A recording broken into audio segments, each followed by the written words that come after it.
That's a real drag nowadays. There's something about the awe of the visual combined with Eddie Van Halen's guitar solo there that has always gotten my attention. Always brought that dynamics together, that awe. I always loved that. Hello everyone. Welcome to the second half of our severe weather seminar here in wonderful Bartlesville, Oklahoma. My name is Jesse Post. I live down in the Westport area, next to Keystone Lake. Please bear with me as I read from the notes today and elaborate from them as well. I don't want to forget some of the topics here instead of just putting off on a whim here. I want to thank Fox 23, Storm Tracker John Maples, and the Washington County Storm Team for inviting me here, first of all. And thank you for coming as well. Thanks Michael Seeger and his presentation earlier. It was fantastic. Next after myself here is also Emergency Management Director Kerry Cox as well. He'll be up soon. That first video and sound presentation was not mine. The soundtrack by none other than Eddie Van Halen himself from back in the day. I've always loved that one. But now, the imagery you see behind me here, this is from my own website, wickedstorms.com. If you ever want to take a moment, check that out sometime. Y'all are welcome to view that whenever you'd like. I have a couple of calendars here, things like this, showpieces after this is over if you want to come and see some of the things I've done here, presentations a little bit here. Again, my name is Jesse Post. I want to present another aspect of storm chasing and some of my adventures with you. I'm not specifically a tornado chaser, although the tornado sequences are pretty much the ultimate for both observation and public awareness goals. I am a severe weather photojournalist. I like to track just about any form of severe weather that is available out there. Basically, all forms of severe weather is what I pursue in observation, public awareness, my own photography and business, documentation and education, as well as information for later generations beyond ours. Many factors of severe weather are what affect our lives and properties, not just the tornadoes themselves. And I've tracked storms now from Colorado to Alabama, South Dakota to literally the Mexican border down in Del Rio. Are there any storm trackers, chasers here today? Because I know there are a couple of guys here. There we go, okay, definitely. For those that aren't, are there anyone that's interested in being a storm chaser? I know we had a little guy up here in front here. I'm not sure where he is, but I know he's a future storm chaser, it seemed like. If you are, I would consider contacting your local or regional NWS office for a listing of the Skywarn seminars for your certifications. Once certified and you've purchased your equipment basics, I also suggest not going solo, but instead find a person with years experience in storm intercept. Then apply those notes into your adventures. The first goal of almost any storm chaser should be to provide information for what's actually happening for the public. And that's all ground truth. NWS and some of your local authorities depend on that. How many of you have actually seen tornadoes in person in your life, literally seeing them physically, rather than, right, we all, generally almost everybody here. My question, do you find them scary or beautiful? That is something you think about, right? And it all depends on some of your own life experiences, more likely. Whether one got a little too close, obviously those become pretty scary. But then such chasers as myself, or maybe Mr. Seeger, when you get out on these beautiful planes, they're beautiful. I mean, it's one word. Like you could probably come up with many, many other words. Beautiful. I love the tornado aspects out there. They can be pretty terrifying, yet beautiful at the same time. I've seen about 40 tornadoes now in the past 5 years, ranging from a couple seconds to half-mile wedges for many minutes. Even though some of them, as you described with the QSLR, QSLC events right there, the quick little spin-ups versus one, we had that one at 90 minutes in Kansas about 2 years ago? Yeah. That just tracked forever on the ground, and fortunately I don't think there was very little damages and no lives lost, but still you got a 90 minutes worth of an EF2 or EF3, big strong tornado for an hour and a half on the ground, and still we have no harm almost. These are the types we all like to chase out, so you document. So there you go. I've seen 40 or probably about 40 now overall in just the last 5 years. but I've yet to witness any of these EF4s or 5s. And the only thing I've always seen them on videos, obviously. I haven't seen these in person. I haven't seen the damages over in person. And personally, and with the years I've chased so far here, I've learned to basically dance around these storms. In EF 1, 2, or 3, I think I don't have a problem getting in kind of tight, getting in close, getting really close documentation over. But man, once you get into that, especially strong 3s or in the 4 or 5 violent tornadoes, it's time to step back and see what's going on from a little bit farther away. You know what I'm saying? Or I'm a photographer, so I do a lot of photography versus literally from the documenting to get to the NWS as fast. All chasers are obviously different in their scope and what they want to do overall. So there's a lot of times that I'm pretty much laying back. But the EF4 and the EF5, just, you know, to be very honest with you, I just like to stay back. And I kind of thought I might be talking to a younger generation of chasers potentially. So that's the way I designed some of this this talk today. So about me, where I'm from upstate New York. I grew up in the 80s, I graduated in 87, and I was chasing weather. We didn't have tornadoes. I mean, once a year, maybe.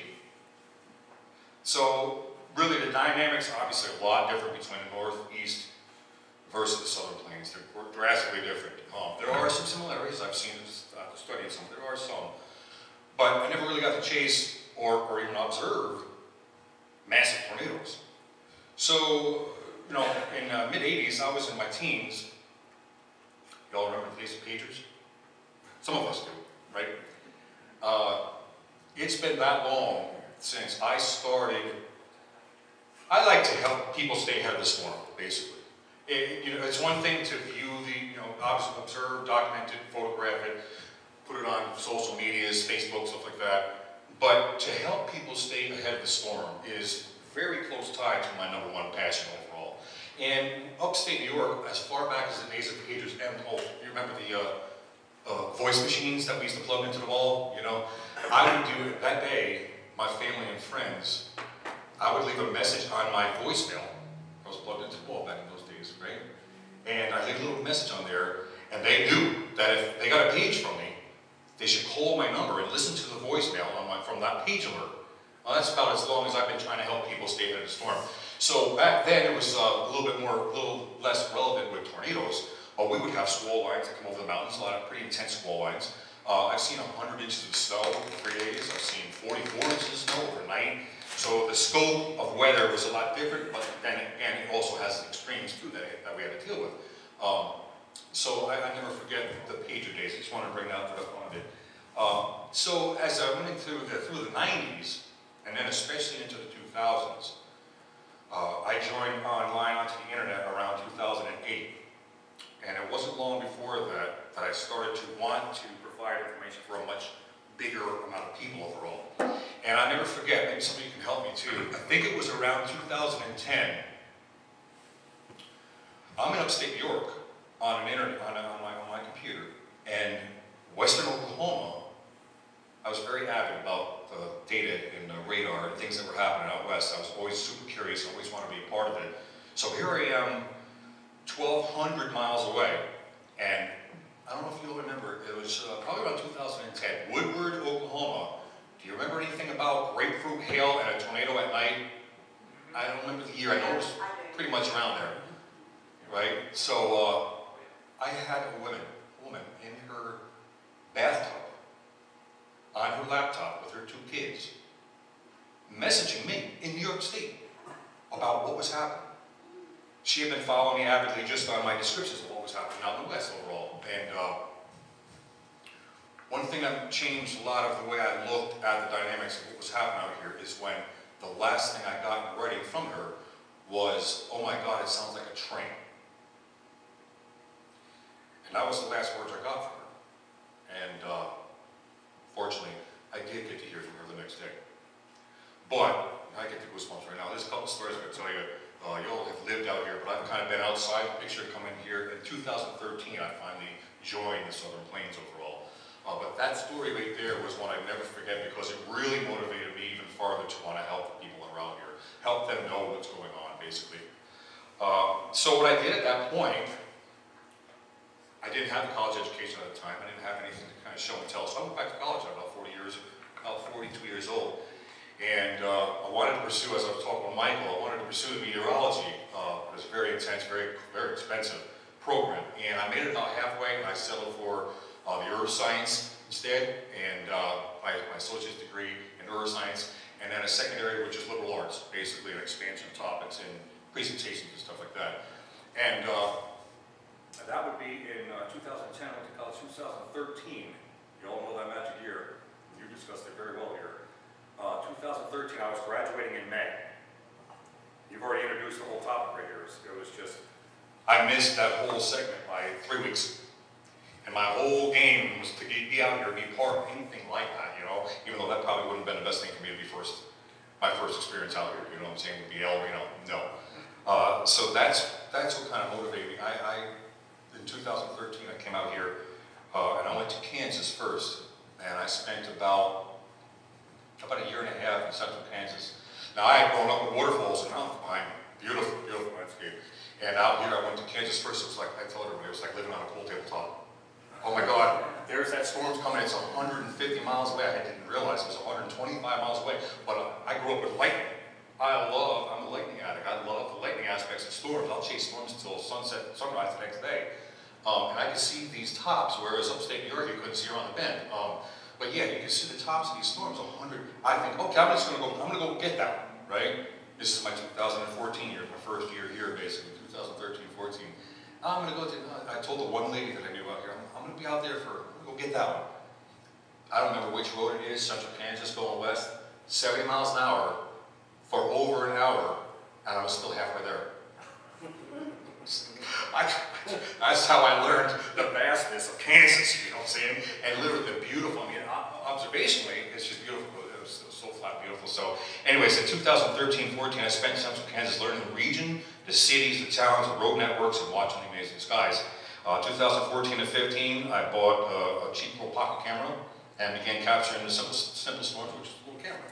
And I didn't even have photography. If you look behind me, you'll see most of what I've been doing with a Nikon in the last year, literally just a year and a half. So I spent the first 2 or 3 years with this little pocket camera, just click, click, click. I clicked that thing probably 21,000 times, you know what I mean? And learned the basic fundamentals of photography. 2015. Oh, and then I joined a little chase team over in Oklahoma City. Kind of learn the ropes, learn a little bit more about what these groups were doing and stuff. In 16 and 17, I started developing the recognition of the storm patterns, cyclogenesis, tornadogenesis, synoptic scale systems, rather than the systems that were just coming through the northeast and squeezing the Atlantic with the Canadian Arctic fronts and just pushing it through. You all out here have a similar pattern if you think about it. In a very general way, it's very similar. You have the Gulf of Mexico and you have the Rocky Mountains. So it's kind of similar, but the dynamics are obviously a lot more drastic, you know? So there you go, in 16 and 17, I was learning the fundamentals of photography. And then in 2017, Elk City, right? I think it was the Elk City event. That was one of those days where your hair wasn't moving. It got a chance to get that one storm together, but a lot of the day, you just didn't have the dynamics, you didn't have the inflow, you didn't have the strong wind, you didn't have the shear factors, a lot of that, but Elk City got its act together eventually. That day, I was on 40, Interstate 40, just out on the east, and I come from the north. I was originally on some of the storms out there by McLean. And then I came and I saw that one developing down south, and I was like, should I drive down there? I was with my girlfriend, who's now my wife, at the time was my girlfriend. Should we do it? And there was another one in between. I was like, let's just stick with this one. And sure enough, that one down by Oak City started developing stronger. But I was on the east side of that, and when I came up 40, Interstate 40, I got a couple pictures. I don't think it was, that's Waynoka. There's Keswick, Kansas. But that massive miso was right there, and it just wasn't getting it. It was after the tornado, and it just wasn't spinning anywhere near as much. I jumped out, took a couple pictures with me and my wife. I put the camera down in the trunk of my car, and at exactly that time, a tractor trailer drove by and knocked my hat off my head. Well, I ran out to grab the hat, pick up my hat, jump back in the car because now the gust front was there. And I was like, let's go, let's go. My wife, I jumped out and drove away. my camera with a 256 gigabyte last 3 years microchip or SD card was in that camera. And I drove away. So I look northwest at the storm as it's developing. I'm just on the north side now. It's redeveloping, regenerating, whatever. I got to the next exit. I reached over for my camera that wasn't there. And I was like, I just couldn't believe it because I knew instantly what had happened. And I turned around, went back down the interstate, and turned back down the interstate, got to the spot where I knew I was, and there was no camera there. And sure enough, me and my wife ended up finding my camera. It was run over by a tractor trailer. And I lost that 3 years of data, all kinds of lessons I learned real quick here. 3 years of data, and that camera, even the SD card was shattered, shredded. Fortunately, I had a lot of stuff, some of it behind me maybe, but in my computer I had some of it saved. So, but that day is what pushed me into my DSLR adventures. You know, she kept coaxing me and pushing me to do the DSLR, the Nikon, but I wasn't quite ready for it. But that day, I had no choice basically. It was time. So that's what led me to do a lot of the photography, the things that you'll see behind me here. In 2017-18, I started my Wicked Storms LLC business. WickedStorms.com. You guys can check that out anytime you want. I have a couple calendars and stuff up here. And I went out about 100 times. 42 times last year and 48 times last year, or the year before. Now, living in Oklahoma, you all know what happened last year, basically, with our annual tornado count. Now, these happen to be the years I chose to take my entire life change and go pursue tornadoes. And what's happened since those days? Obviously, I've been a good omen for y'all. You know, because the tornado count has gone down steadily. You know what I'm saying? Last year, Oklahoma didn't even have EF3. They had numerous small tornadoes. They had a whole bunch of little twisters that came through, but didn't have anything. As a matter of fact, I think I'm skipping ahead of myself here. Yeah, let me just back up. 2019, I was very honored to accept the position at the Tulsa News 8 as a storm tracker, both local and regional. They already have a more presumable local storm tracker, but me being so regional, interstate, we're going to try to tie some of the other things that are happening out there into how they're going to happen locally. So that kind of worked out hand in hand. I'm very honored, very happy to be part of that. This year, coincidentally too, I wanted to develop my videography skills. I had always just been capturing the camera and I hadn't done much video aspects. This year was the year and the news called me, and then in 2020, I figured by 2020, I would be strong enough to present the video, things that are happening out here, video-wise too. I also do a little work with a group called Live Storm Chasers. They have 150,000 on their Facebook page. They do a lot of literally national scale weather. Very, very good little group of guys out there. The summer of 2019 concludes with my 5th year at Southern Plains. Back in I think I talked about this a little bit. Back in 2010, when I started this sequence in my life, my goal was to be established or have a solid foundation by 2020. I have about 25 more years now to leave this education and legacy for others after me as I live this, literally. Next topic here. The past couple of years have been, there we go. I've seen a decline, or we've seen a decline in intense tornadoes locally, and overall as well. 2018 was almost, if a matter of fact, if you look at the stats, which you don't blame it on the last one because it's all cumulative, if it wasn't for, remember that little outbreak in Illinois? Had that little outbreak in Illinois? November-ish, maybe? Yeah. And if it wasn't for that one, we may have been last year the lowest tornado count in history. That's how minimal. So the one thing I wanted to preach or specifically talk about or reference is I'm hoping this year Oklahomans don't become complacent. Because that's one thing that happens when you, it didn't happen, it's not going to, that's what they say until it happens. Well, this year, I was talking with Mike about some of the long range, and I'm still not all that good with long range. I don't think it can really be much less. So I'm just kind of hoping, I'm going around telling everybody, don't become complacent because you still live in Oklahoma, and it's going to happen. So this year is going to be very unique. We're kind of hoping that, well, as a chaser anyway, maybe not as a civilian, but as a chaser, some of that southern branch moisture, we already have a fairly decent foundation. We have excessive rain this year in January.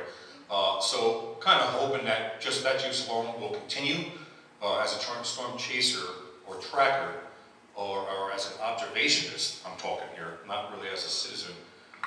That's what kind of hoping for. I think it'll probably be a little bit more. I don't think it's going to be drastic. But I think it's probably going to be a little bit more than last year. So, next, here I choose these years to begin my sequence. I'm trying to adjust the documenting when it kind of went slower. I said that already. Next, I want to address some of the more sombering and intensely humbling aspects of storm chasing and tracking. That would be ground zero. Being the first person who's there immediately after or during the destruction of an intense or violent tornado event. As a storm tracker, as a storm chaser, especially youth, and I'm not picking on anybody, but especially youth, it's all about social media glory, it's all about fame, it's all about, you know, it's cool. By the way, there's a whole nother side when you're that one, and you're even there before emergency squad, law enforcement, medics, anything, you are there. So with that being said, following the video is a personal experience from today's date, no less. In my life, February 2nd, 2016, was another one of those very humbling events, and it was intense. We had followed an EF2, which approached 3, kind of bounced back and forth in a 2-3 level a little bit right there. It crossed Mississippi, went into Alabama, into a town called McMullen. And he's going to play the video behind me of what happened in those very humbling moments in my life. It is that moment when you're in search and rescue mode, when you're calling out into the darkness of demolished buildings to see if anybody is there, but you don't know if the silence that returns is a good thing, meaning no one's there, or a bad thing, because of someone's ill fate, and they can't return an answer. I'll play that video here, I'll step aside. Watch this, was very humbling.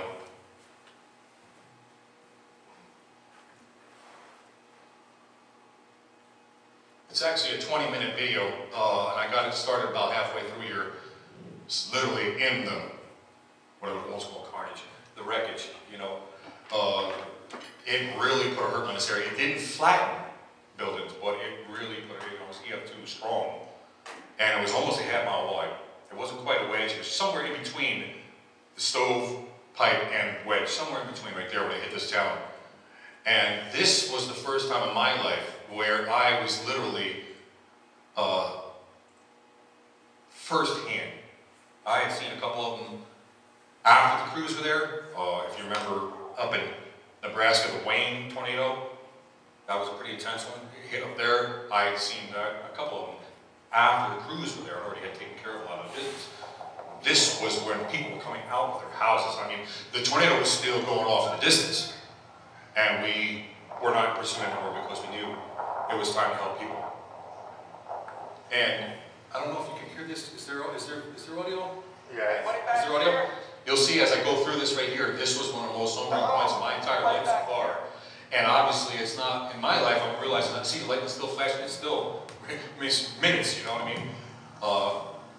It makes me realize it's not really a matter of if you're a very avid storm chaser, no less. If this is going to happen, it's literally a matter of when.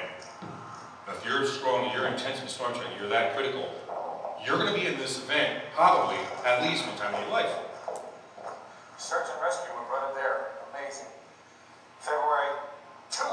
At this point, one of the guys had come out of that other building, and I never forget the way he said it. She was standing right here, and she's just gone. He went like that, she's just gone.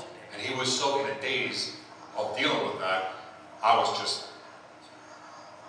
So we went off into the brush. We started calling into the brush. Not know if there's a body there, or if she had made it to the storm shelter. There was one storm shelter in the whole little community, and there was like 26 people that made it into that storm shelter. So that was kind of good in its own way. Everybody in here? But at this time, we didn't know. Hello? Anybody in here? No. That's the part right there that really I never forget. I get the goosebumps every time. Because you just don't know if what's the answer is good or bad, you know? Wow. I just hope for the best, basically. Everything just absolutely smashed and obliterated. Hey, everybody in here? Because I don't have the credentials, I wasn't going into these buildings, you know what I mean? But if I could get a response of any kind, if I heard that, I was either going to go help if I could, because I help myself besides being human at that point, or yell out to the people that were starting to come through. I saw some of the yellow lights coming in, the medics, or not medics, but emergency crews and stuff like that were starting to come in. I could at least yell and say, yo, here, you know what I mean? There was gas leaks, you know, you smell the gas and everything. There's just so much goes on when you're in these little moments here.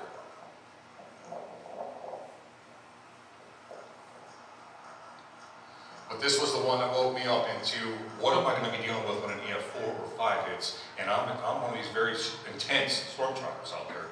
And I could be anywhere. I could be Kansas, Colorado, Texas, I could be anywhere.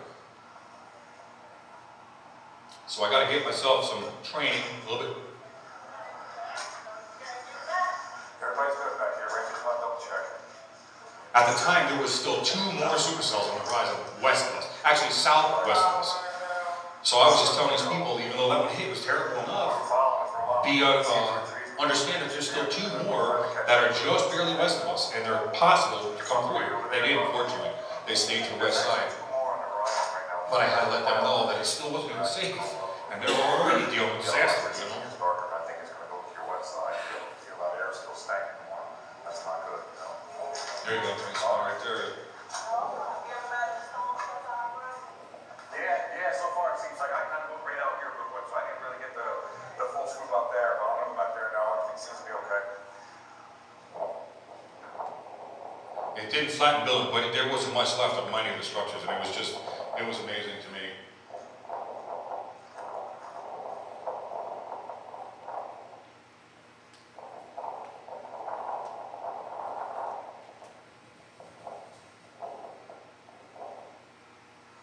I guess we're good back there, except we're still looking for these 2 people, huh? We're still looking for 2? This young girl, she was kind of funny. I don't know if she was in a daze or if she was just a unique little character with me. At one point she says, were we really in a tornado? And I was like, this whole area was at ground zero, yes, and it's glad to see that you were still here, basically. I think she was kind of in a daze. No idea. Pretty amazing. Oh, right up in it. You're glad to see you're still here, is what I'm saying, you know what I'm saying? Yeah. I'm just looking out for you. There's something, but you're still here, you know?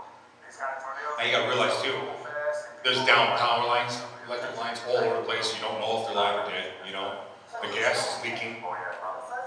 People are hurt. There's just so much that goes on. That's what I really, it's part of my speech today. It wasn't, I wanted to address, especially the youth if they were here, the less than fame aspects and what you're really going to be dealing with out there sooner or later, you know?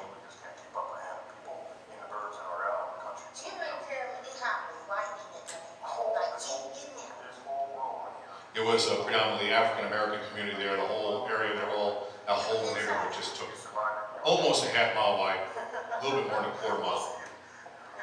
Matter of fact, keep an eye out to your west over here too, by the way. You see that light flickering over there right now? Yeah, that light is still sitting right there. The boundary was still right there. The first one was the road supercell out ahead of the boundary, which hit down.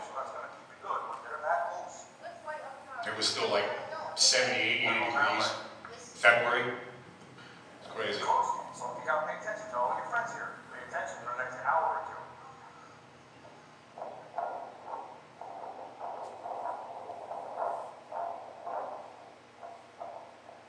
Brigadier, I know some of you know Brigadier, possibly. He was, that was the first time I got to meet him physically. I was in Alabama at that point, you know. I chased another one in Tuscaloosa.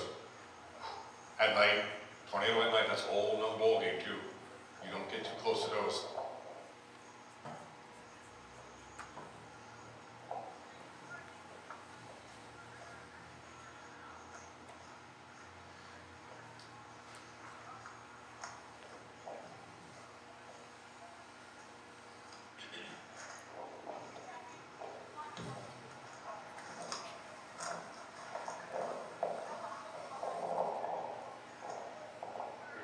Back to where I think I talked to the man one more time. I don't remember. Oh no, that's right. A little bit farther here. Oh, I pan over to where a trailer used to be. It looked like a pile of dirty clothes. It was just, it was gone.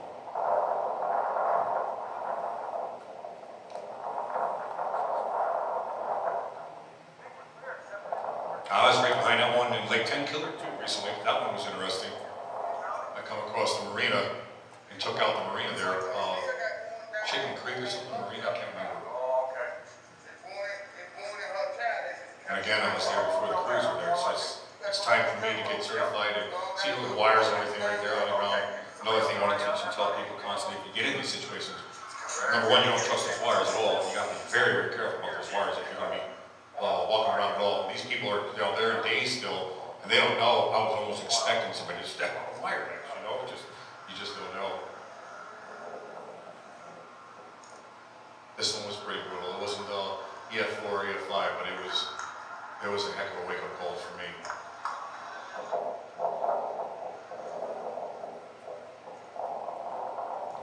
I just want to get to where I pan over and where that trailer was. I think it's coming right up We're here. good back there. I think we're okay with people anyway. See, now the crews are starting to come in. You can see the lights. They're starting to filter in. Only 15 minutes. They were putting there it is. There was a trailer there. And yet the other house, as a matter of fact, the next house we have right there, that's the whole house up on the road. It had been lifted and moved up onto the road.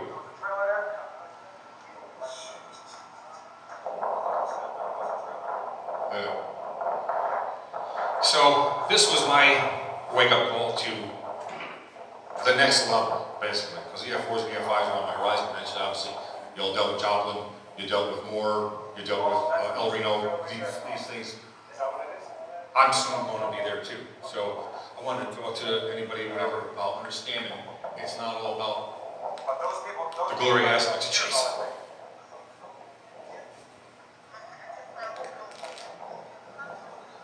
I have a feeling sooner or later there's going to be a time in my life when I'm going to have somebody's life in my hands. I think we're pretty clear, guys. So I know we were looking for two. I think they just found those two, so I think we're good for people at least, you know. All right, brother, we go back to lightning.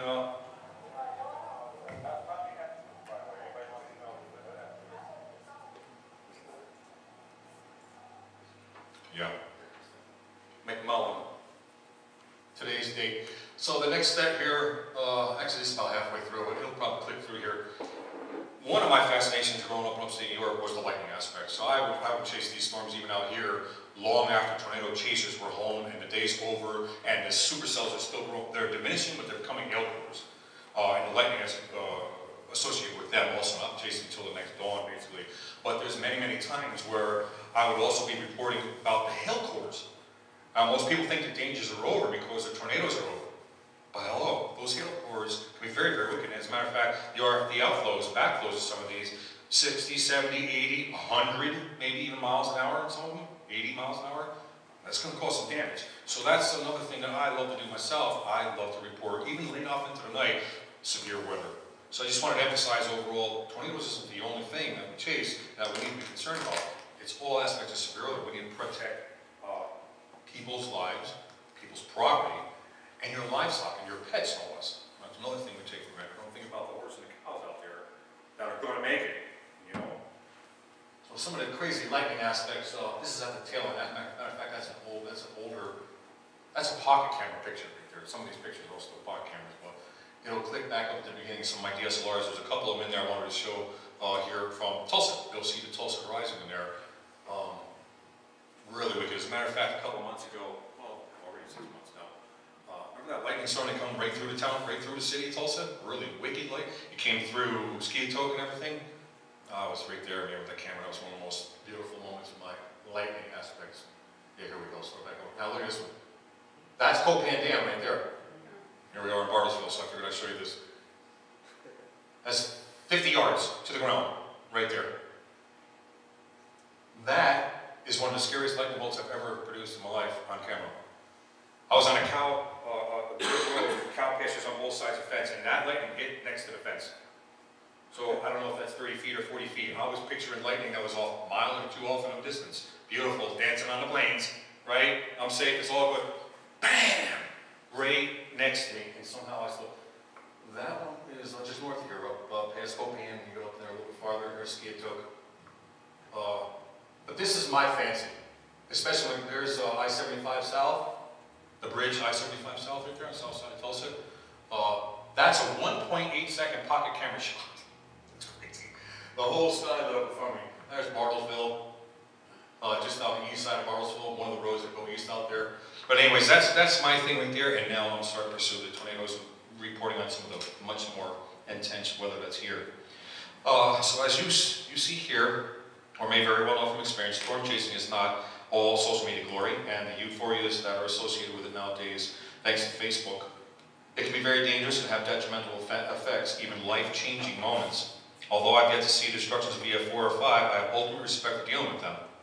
I have been the first of people on scenes like this a few times now, and it's always a surreal moment, and it tests your nerves. You never know just what you're going to see or deal with. And recently, I was also behind the late 10-killer tornado a couple months ago with the same kind of similar damage as that at night in the dark. And I got a couple pictures of before the crews were there with a DSLR with the damage on the lake and the sky with stars. And it's so unique seeing peaceful beauty with ultimate destruction from just minutes before, you know, at the same time. I personally still need to get registered with an emergency responder status so I can be more prepared for these events as they occur in the future. I know it's only a matter of time before one of these incidents puts me right there face to face with someone's life's final moments, likely. I'm not sure how I'm going to deal with that yet. No, I just kind of prepare myself ahead of time, and hopefully, as we can convey this to other people, to kind of keep that in mind when it happens. With that being said, I'd like to conclude here with this outline showing numerous aspects of storm tracking or being a storm chaser of whatever type.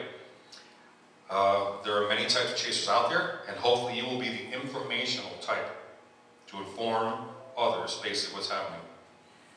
The NWNS and regional authorities need our observational data, but it is important to know that it is not always what it cracks up to be. Very few people make money at all, and if so, it's only very little.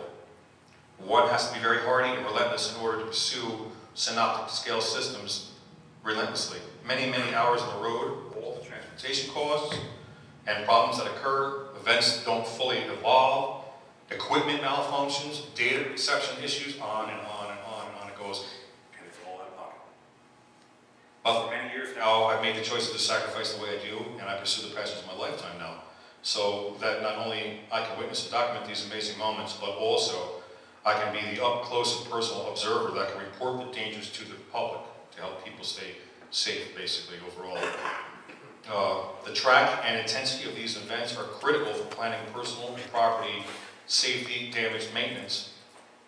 And I thank all that are involved in this coordination for helping people to stay ahead of the storm. Thank you very much.